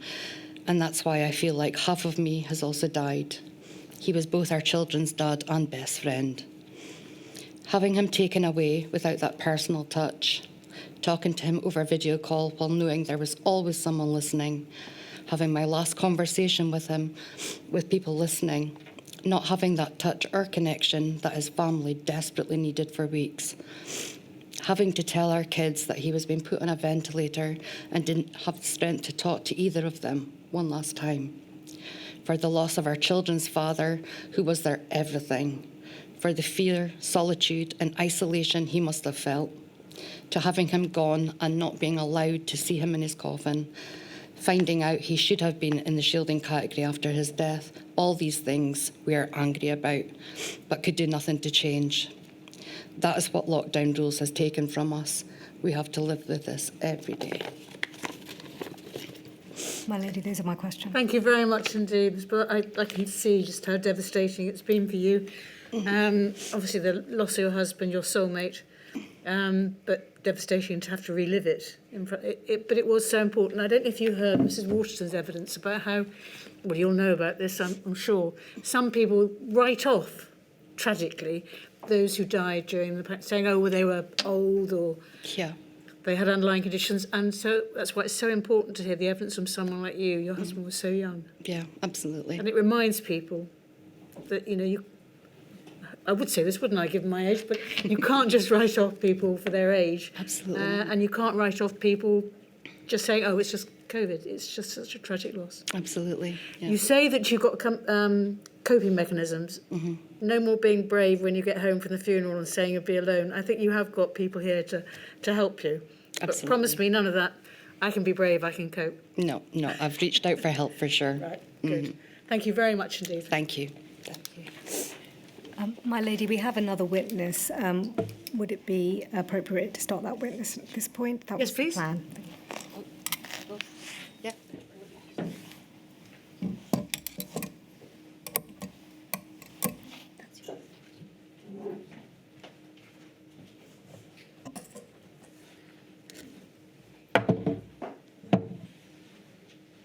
Ms. Vito. My lady, please may I call the next witness, Heather Stewart.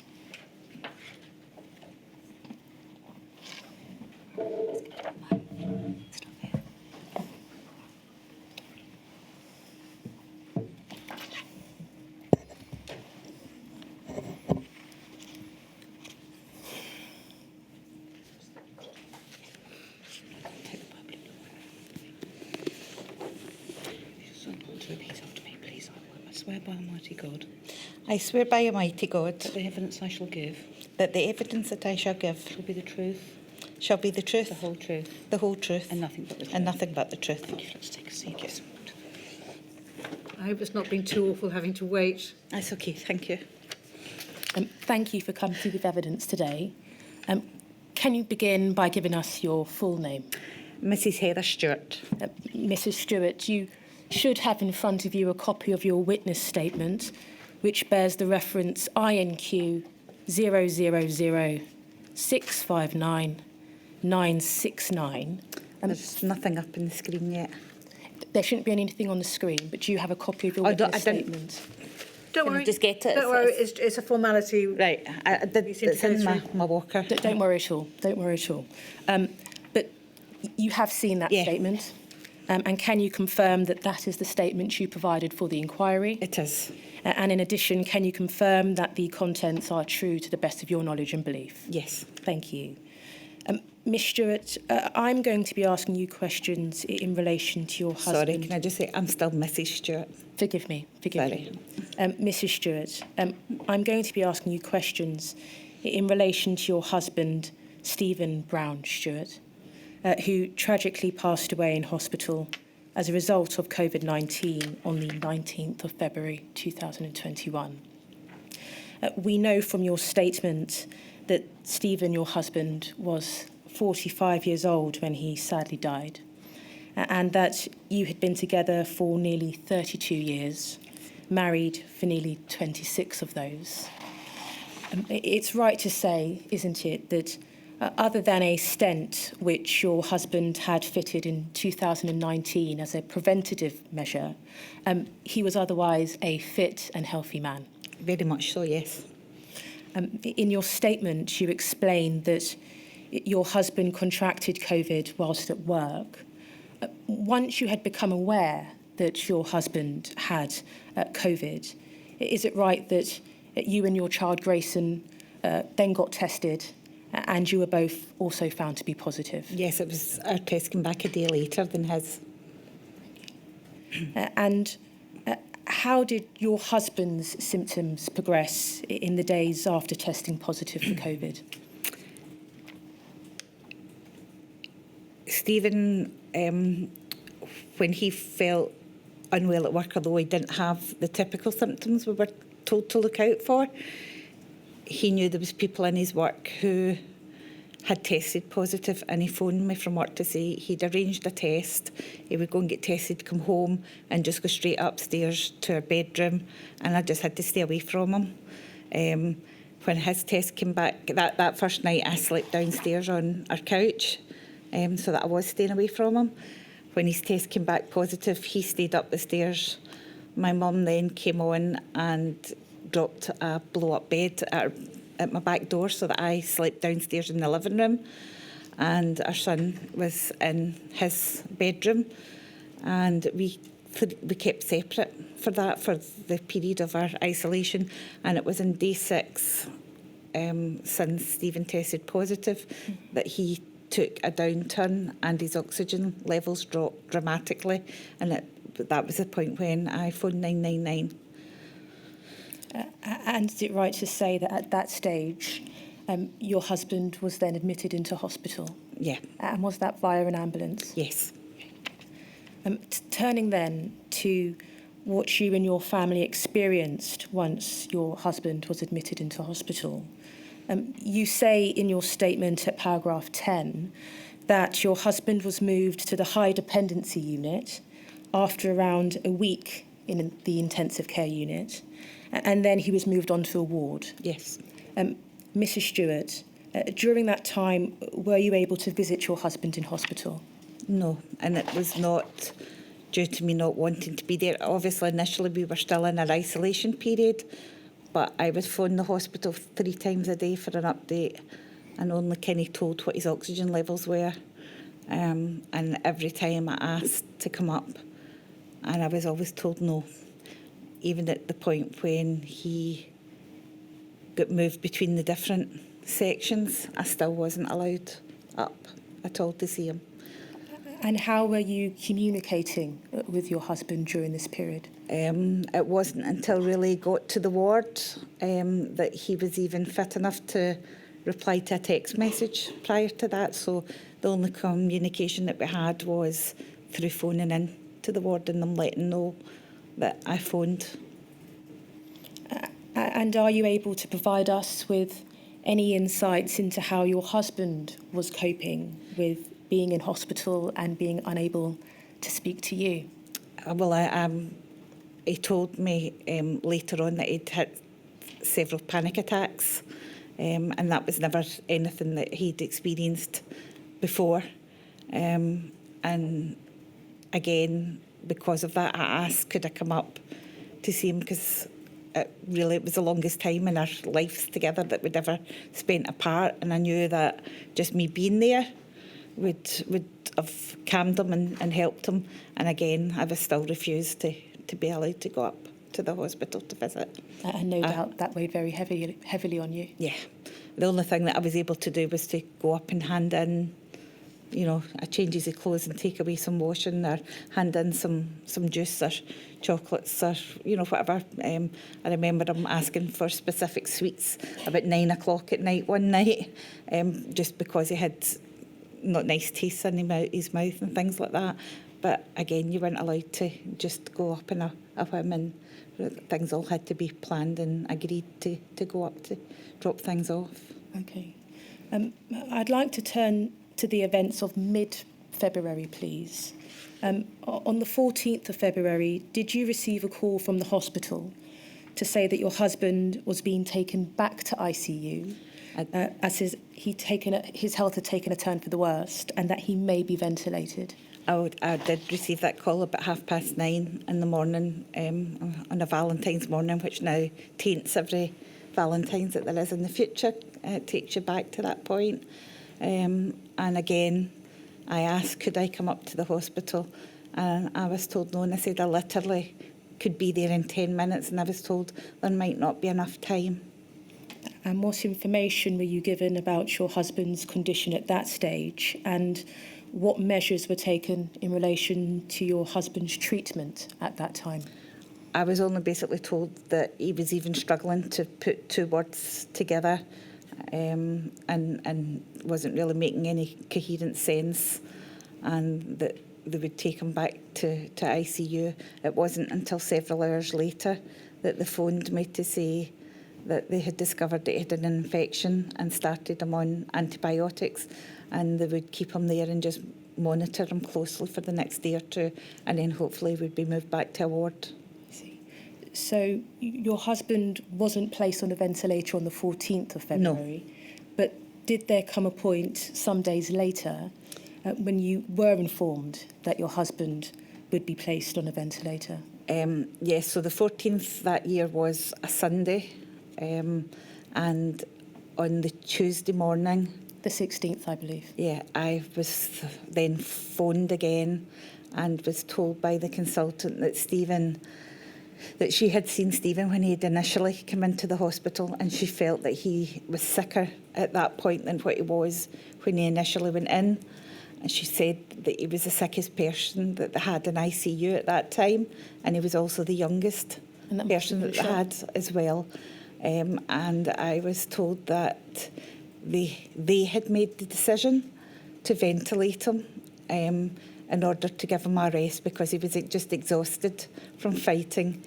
They would ventilate him for a day or 2, maximum kind of 3 days they were talking, in order for him to have that rest and just get a bit of energy back again. And that was taken out of my hands. And again, I asked to go up and see him.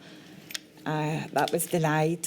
They gave me information to go online to do a video call because they had iPads in the hospital ward in the ICU, but the information that they passed on to me only let me go into the neonatal site, and so therefore I couldn't connect to anything.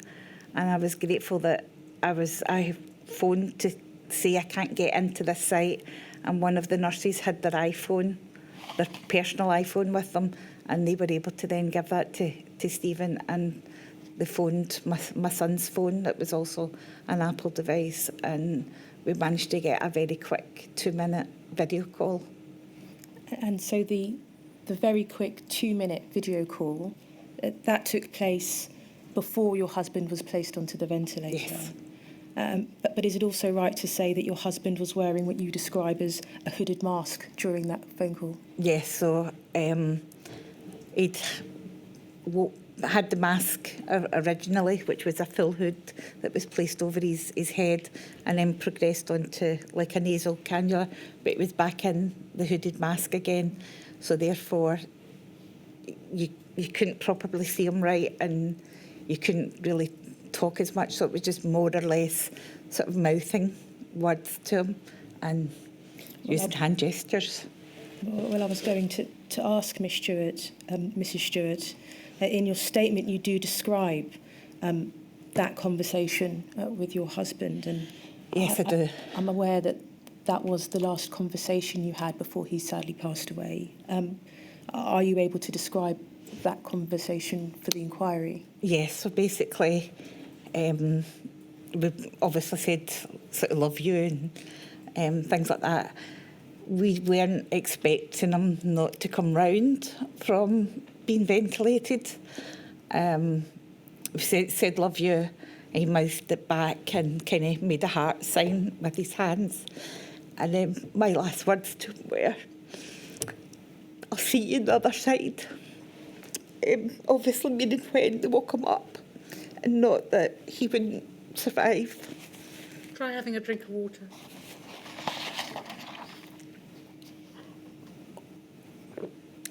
And that still very much to this day haunts me, that was my last words to him. Are you okay to continue? Yeah.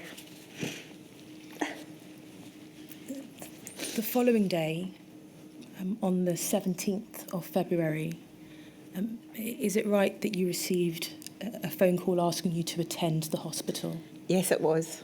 And in particular, were you told that your husband's kidneys were not working and they needed to put him on dialysis? And also, were you told that the hospital could not guarantee at that stage that he would survive being turned? Yes. This would have been the first time you were able to physically see your husband since he left your home in the ambulance. How did your husband appear to you when you saw him?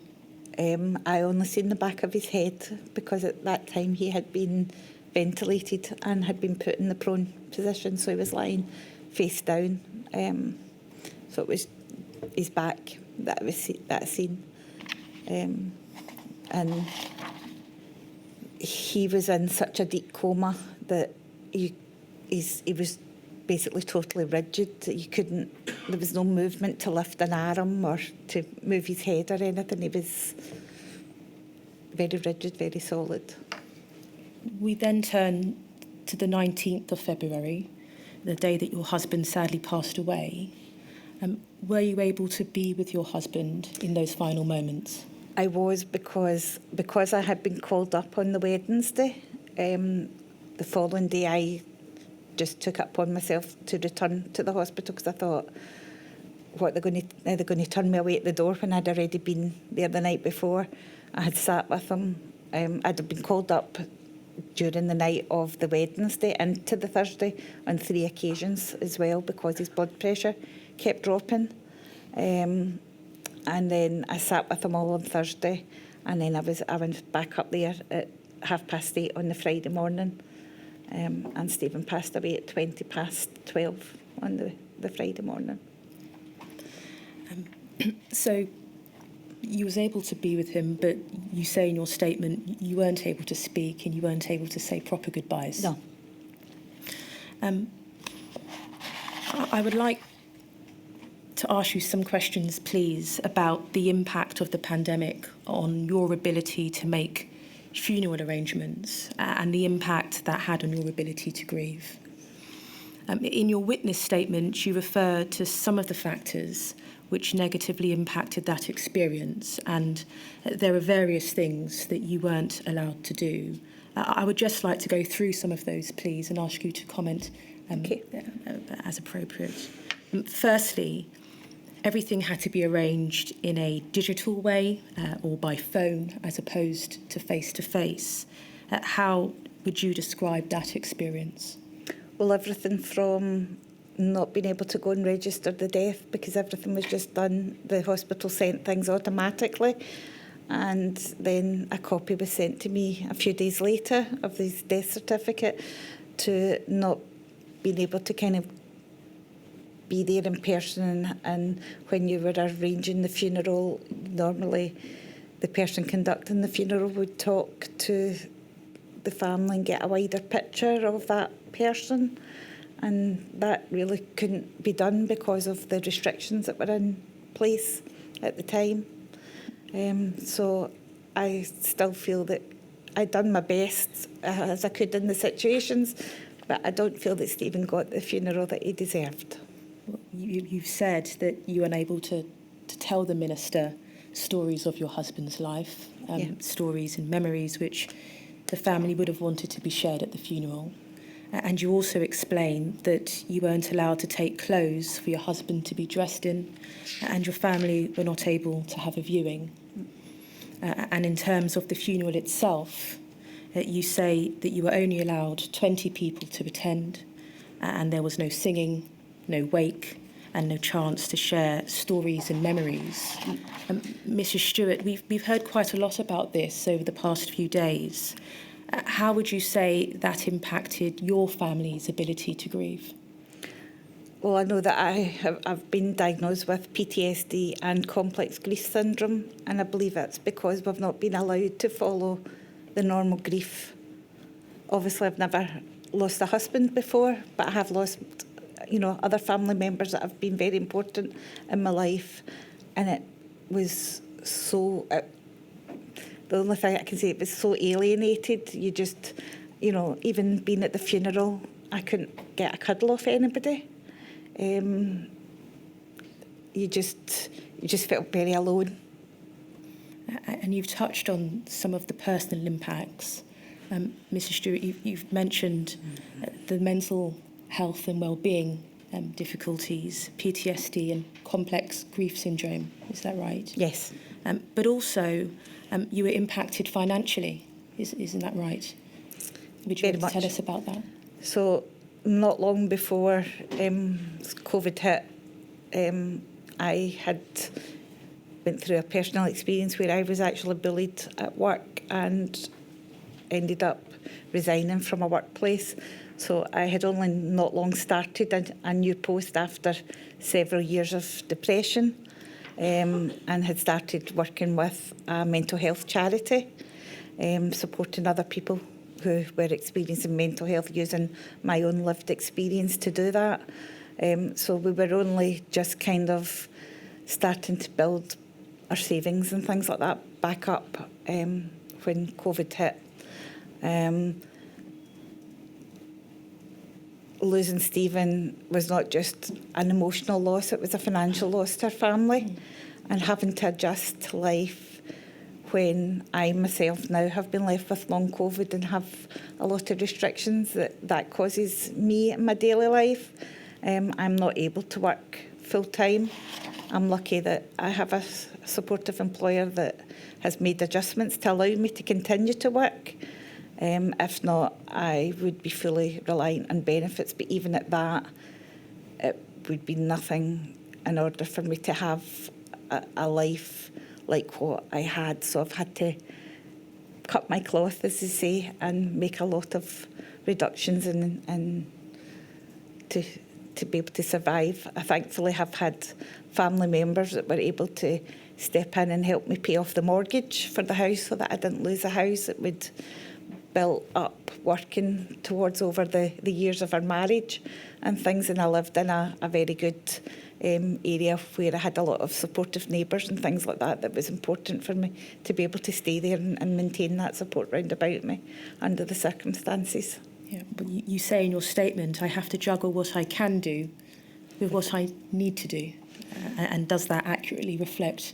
Yes, everything. It's, I have to plan things out because it, not just the mental impact, but the physical impact from having long COVID. So I don't do things in a whim any longer. And for example, coming down here for this, I've taken annual leave from work from next week to give me the time and space to recover from it. So everything has to be planned and organised now instead of just getting up and going and doing something because you want to, even down to going for your shopping and things like that. Everything takes more out. Things that you used to take for granted and just do, that doesn't happen now. I would like to ask you about the Scottish COVID bereaved group. You say you found that group on Facebook as a means of support. In what ways would you say that group has helped you?